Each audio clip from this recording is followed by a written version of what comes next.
Okay, in this video, this is Zach, and I'm just going to pretty much prepare for my real reviews, coming up with the weapons that I have. And I kind of wanted to talk about how I'm going to review the guns, but at the same time, this video is a comparison between the Galil and some other guns. So a little bit later in the video, you're going to see what I'm kind of comparing between. But to get started off, the Galil, I dislike it, and this might shock people, but I'm going to give you really good reasons why I dislike this Galil, and that's pretty much what it's going to come down to.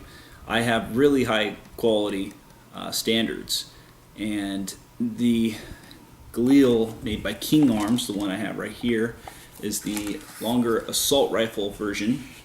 It did come with the steel flash hider or a different type of metal flash hider, but the flash hider is not what bothers me, so we're not going to talk too much about that.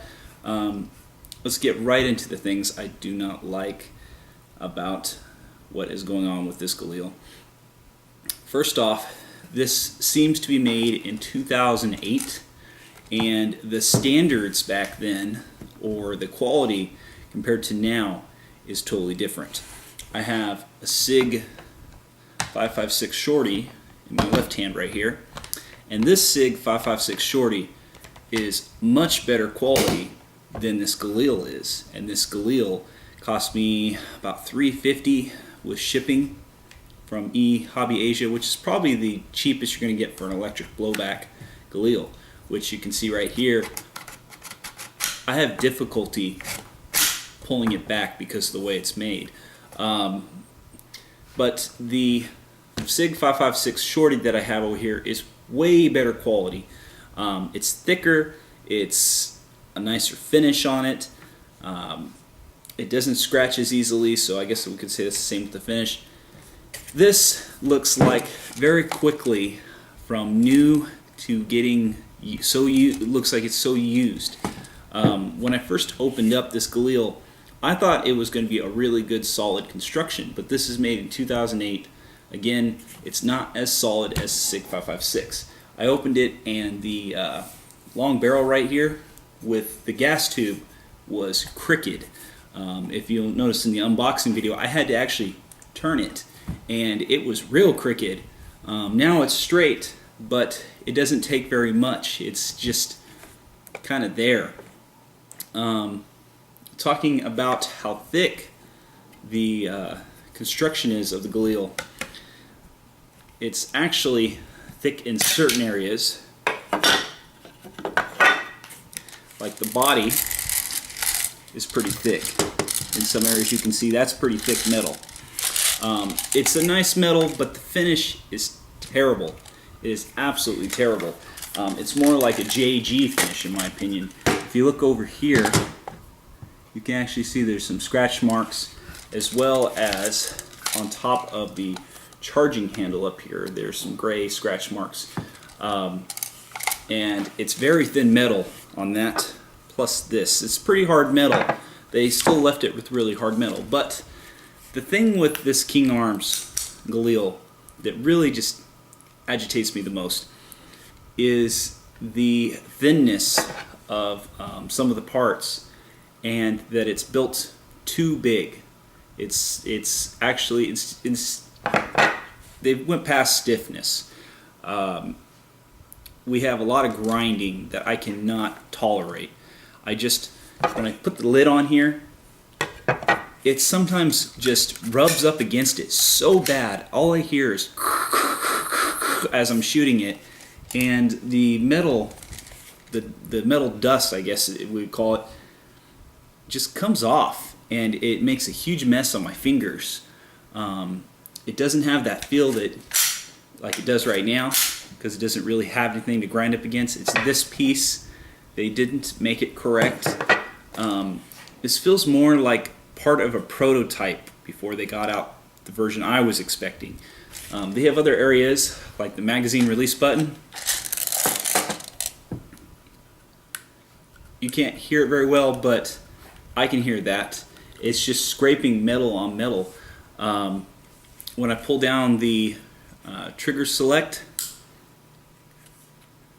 the hole up here at the top is not very big where it has to lock down. So what happens is it goes past that, and then it sometimes wobbles between. And on top of that, you can start to see the grayness right here. See that gray mark right there? This right here? That is because this bolt goes back and forth, and you can even hear it. It grinds on metal. It just grinds on metal. And then when I try to clean it off, it rubs on the whole receiver. And so it quickly makes it look from black to grayish. And so, I'm going to keep saying that.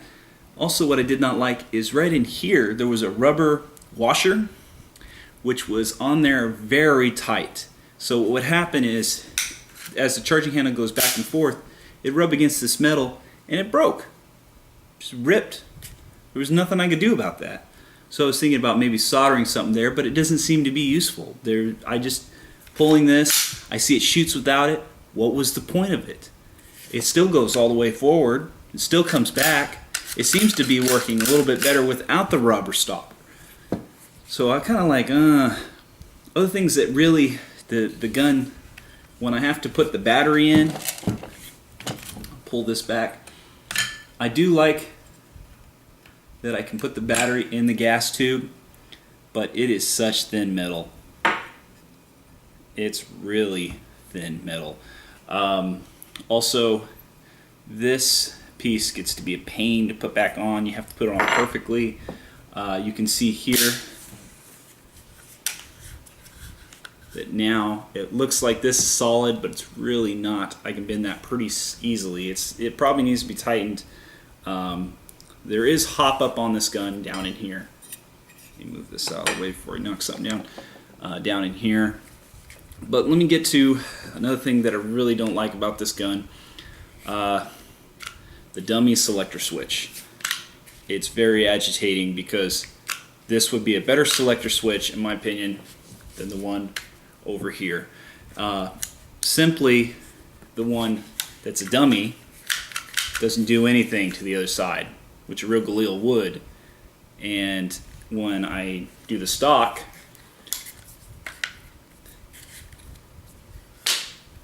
covers the trigger selector switch, the selector switch, so it makes it really hard to switch back and forth, and that gets very agitating. I don't like that at all, this dummy switch, just for looks. In my opinion, I would have almost gonna say, don't get this gun, go with an ICS Galil. It's just the electric blowback, you think it's working. When I put a bigger battery in there, because this doesn't fit perfectly, it touches this metal up here, and because of the grinding, it can't cock back. But the mechanism that's made for this, it will shoot even if you the gun will shoot even if you hold it, so it won't break. It's made like that. But what sucks is when you put this on, it holds it down, so you're paying for blowback that really can't work. Because sometimes when you put the battery in there, if it's too big, it doesn't shut properly. This is kind of really thin, and then it's not cut right. What I'm going to have to do is cut the top of this bolt right here, the charging handle, let's just say. I'm going to have to cut the top, because it's not really a bolt, it's a charging handle. I'm going to have to cut the top of that off so that it freely moves between this, and that I can put the big battery in there. It's just, you can see the grinding on it, and I mean that that is something it feels like a prototype. That's all I'm gonna really say. I'm just so agitated with it. The button right here, it was already missing its black color. It was grayish kind of thing. And then we've got the stock. You have to push it down. Extremely hard to do. If you're in a fight, I have to hold it like this. How can I fight it out? I have to get my hand there, and I have to hold the gun like this to push it down, and then to swing it around. Not only that, it pretty much clips my hand sometimes. It does hurt if it smashes you, and then you can see the way it bangs on the metal here. Even though it's stiff, bangs on the metal, it quickly removed the paint right there. I've only closed the stock like 3 times, and you can see the paint's already gone. So from what I can say, there's a lot about this I did not like, this Galil. I'd probably look into the ICS version, because even though the ICS version doesn't have the charging handle, it seems to have a real trigger selector that works on both sides. And when you, from what I can understand, when you move it, it moves on both sides. So this just really kind of ticked me off. This felt like this wasn't worth my money, and I wouldn't buy it again.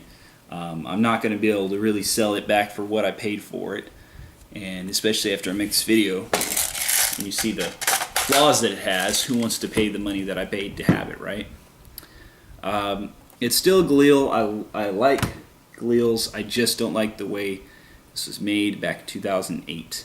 Again, this 5.56 shorty is amazing quality, which I'm going to show right now. This, I don't like how the sight comes down. It just comes down out of nowhere sometimes. It makes it a pain in the ass. But let me go ahead and close it up real quick. So pull that back.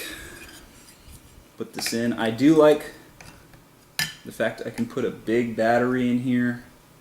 It's a stick battery. Big long battery, I should say. Be more specific. Big long battery.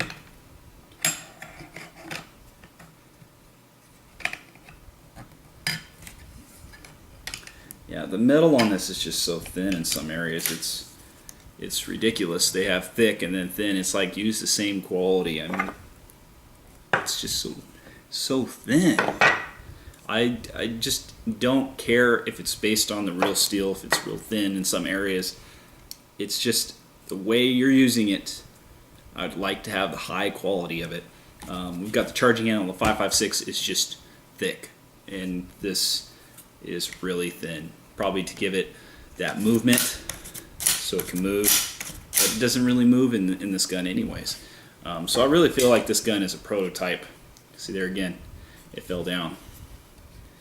I feel that this gun is a prototype, and if I could get a not too expensive but attachments, but sights and everything on there, I'm going to change a lot of this stuff. I'm just going to, because I just get so agitated. I get so agitated. Being one of my most expensive guns right here, and it's not what I was expecting.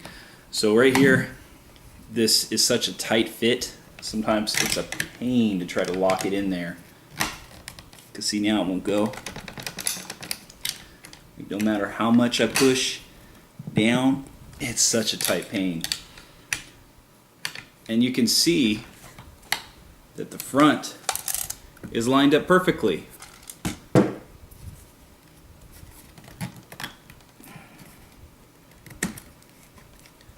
Talk about pain in the ass when it should be as easy as it shows in the video. So, like you can see here, I'm going to cock it again. You can just hear that metal grind, and you can see my fingers get pretty black just from touching it, but you can see right here and hear it grind right up on top of this. So it's just not going to do me any good. I'm going to have to fix that. I'm just going to put the gun down just because I like to talk about the bad and just get that out of the way. When I do a real review on this gun, it might not be pretty. So let's go ahead and talk about the 5.56, which I think it looks pretty similar to the G36C. Doesn't it kind of look similar? I don't mean like the stock and so forth, but I mean the shape. It does. Now it is dexterous on the trigger select. It is very thick all the way around. It is very thick. The metal on this thing is not only nicely made, stamped, it's just really well painted. You can tell it's thick. The charging handle's easy to grab. It slides way easy, and it's really thick on the charging handle, which it gives a nice hit sound. Although I don't know if you should do that too much. As far as the stock goes, I'm totally surprised by this stock. It is the best stock I've seen for your money so far. This gun was, what, $275, came with battery when it really wasn't supposed to, but it did anyways. You can see that thickness on the rubber there. Stock is not really that wobbly. It kind of has to take a custom battery in the back. You can see where this piece is right here. That's part of the battery goes in there, and part of it goes down here. Overall, this gun is pretty solidly built. I mean, it's really solidly built. There's only a few things that I would say that's wrong with mine compared to maybe someone else's straight. I haven't taken it apart, but it should be very easy to fix. Is the rail right here is a little bit slanted right here at this point before it comes back straight. That has to be with the way, because if I push it just a little bit, it's straight, but then I let go and it moves back, so it needs to probably be adjusted. But overall, I've shot this gun, and versus the Galil, this just, I would say it's pretty close to the same performance-wise, except this is more for CQB and that's more for long range. It's just, I love the feel of it. It's thick plastic. All the way around it's thick. I mean, I just totally surprised at how well built this is. This is just an amazing gun in my opinion. The only thing that really is wobbly is the stock, the rails kind of. It's kind of hard to make it wobbly, but it's on there pretty dang good. And the magazine, and then this needs to be tightened. Right here's the magazine release.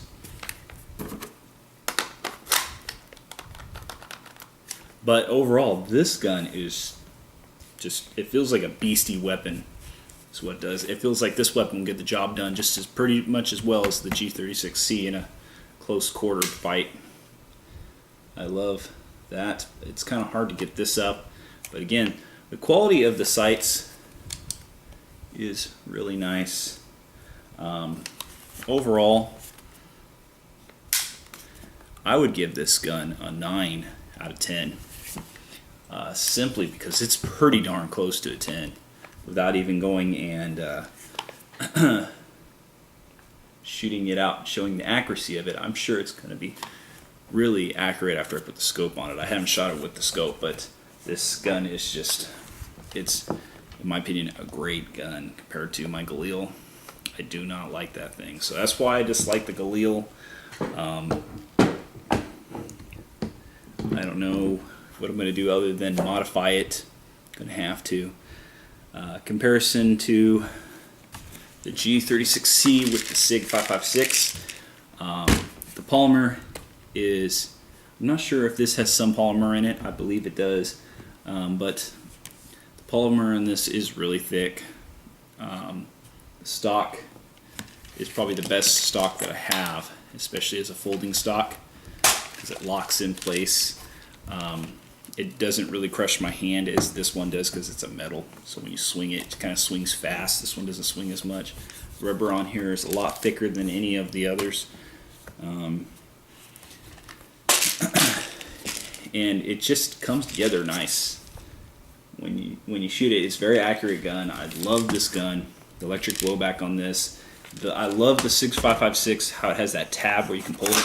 This basically the same thing because you can pull it from either side like a tab.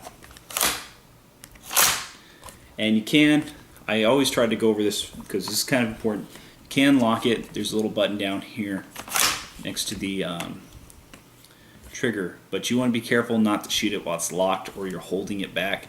You can jam your gun very easily, and I don't know why they didn't really do anything about that. I just don't know. Aries doesn't seem to know. But overall, I love this. It's small to put the battery in. I'm just going to keep it the way it is. I do have a pick box that I do put on the side, and I run that, but it's hard to sometimes put this in my cases and take it with me. So for now, it stays as it is. I love the sling mount right here. good for like a one point sling. And the fact the magazines come together is really nice. Now the SIG 5.56, it does use M4, M16 mags. I didn't really have an issue putting them in there. The Galil magazines are really easy to put in.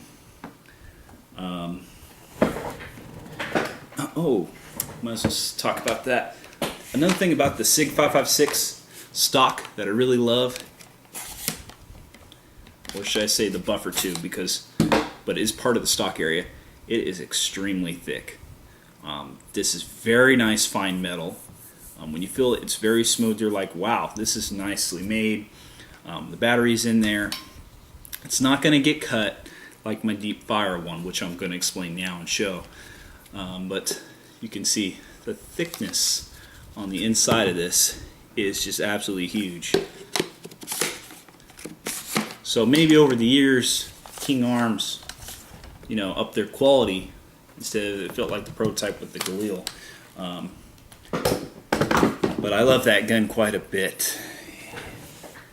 So now we get out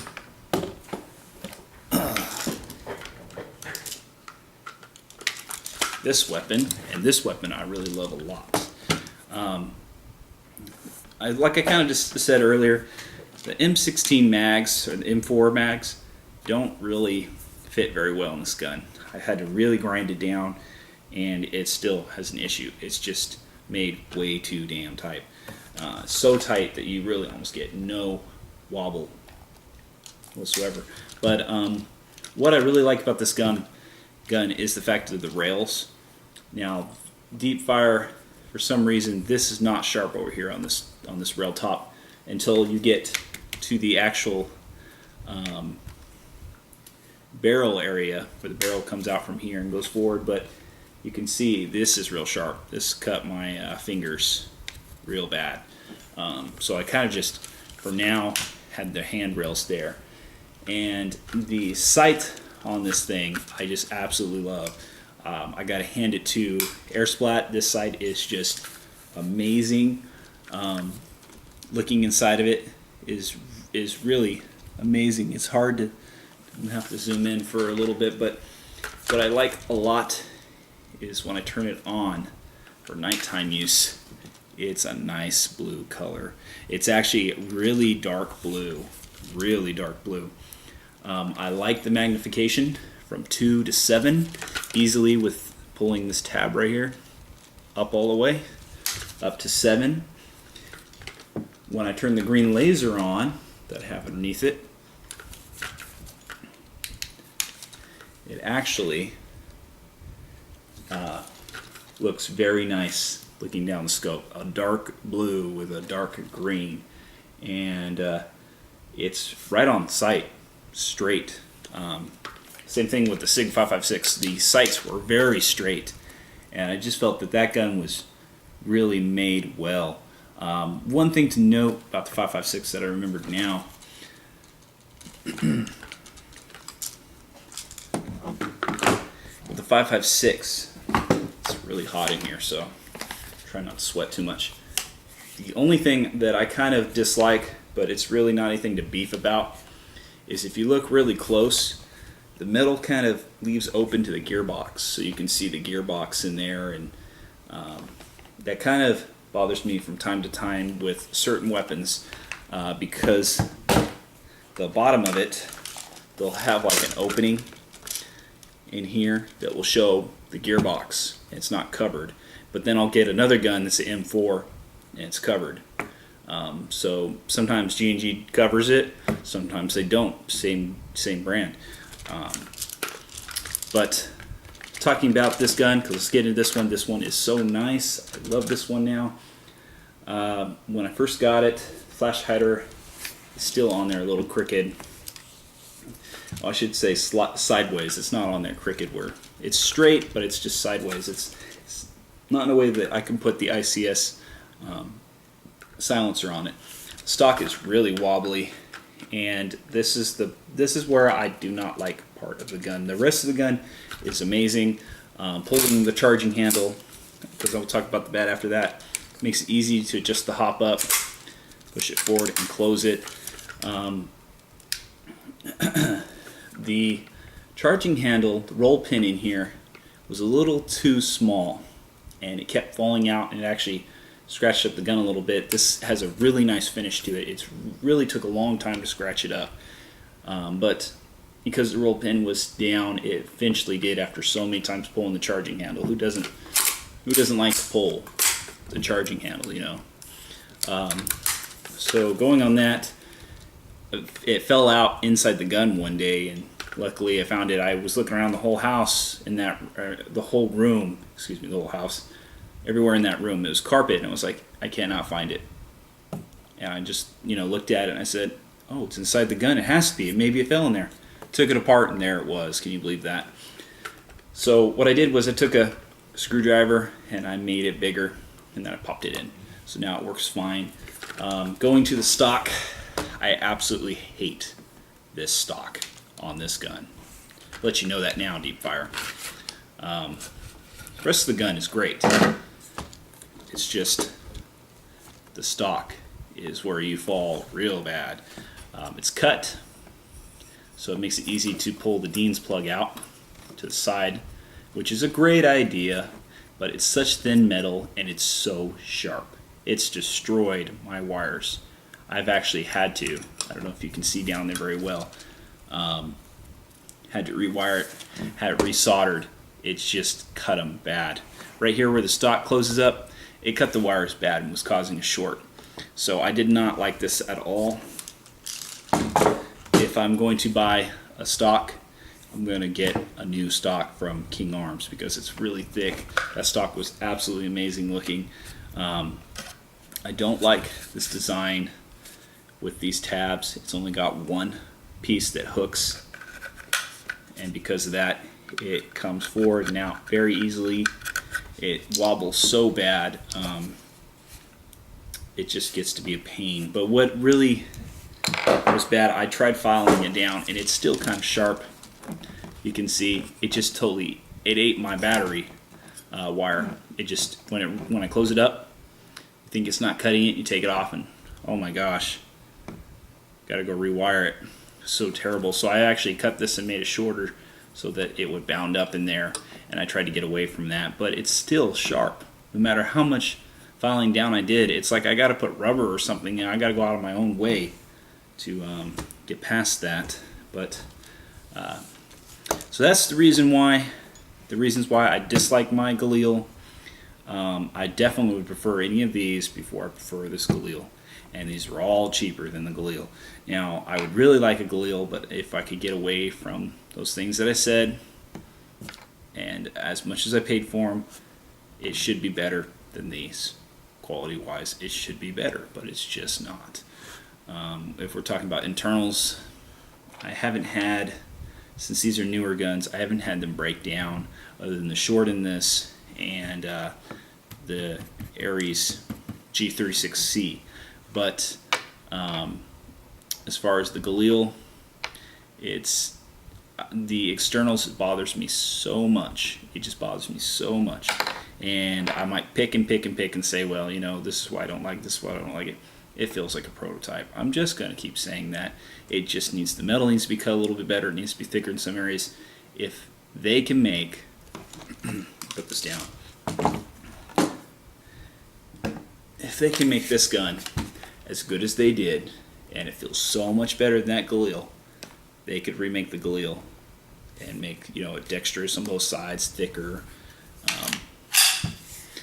It's just, I would rather prefer any of these guns before I pick up that Galil, especially because now I can't even customize it unless I want to pay hundreds of dollars to get a special gun rail. But that's what they could do, King Arms. You could make a new one with an example. You make the new one with a rail here that goes over the top, and just give it a different name. It doesn't have to be exactly to the real steel completely. Some people see it and they go, wow, that's freaking cool. I want one just like that just because. And or sell a different attachment for this. But for now, I just like, if I could return this and get my full money back, I would, just simply for that reason. So what I'm saying is I would not buy this Galil again. Any of these guns, I would buy them again other than this Galil. It's just that way. Maybe AK-47s and other weapons that are similar are meant to be built like this. I'm not really sure because I don't really have them to say, but I do not like it. I do not like it. So that's my reasons I dislike Galil. And we're going to end the video there. Tell me what you guys think about what I've said. From what I can say, the most fun gun to shoot right now would be between these two. Yeah, these guns are amazing with the electric blowback. They look tight, they look nice. But when it comes to night and it comes to sniping, this gun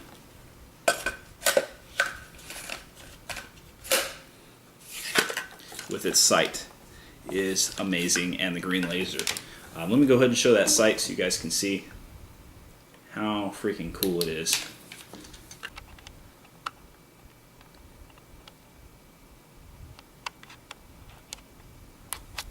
So you can see that is really amazing. The gun looks absolutely beautiful. Alright guys, I'll catch you later. Can't wait to do a real review on this. I just need the time to really do it. I'm going to start probably with the Galil to get the dislikes out of there. And talking about how I'm going to do them, I'm going to set some high standards and just, that's it. That's my type of reviewing. I'm going to go over the gun and list everything and go from there, because I want to be able to be straightforward. I don't want to be saying this, that, and so I can make it more professional. And at the end, of course, there has to be a chronograph, and of course there has to be some way I'm shooting it that is so cool it's attractive. But the other stuff being said won't be attractive. At least it will have a cool feeling and some entertainment. I'm not going to state what it is because I want it to stay pretty cool. Alright, so I'll catch you guys later. I'll see ya.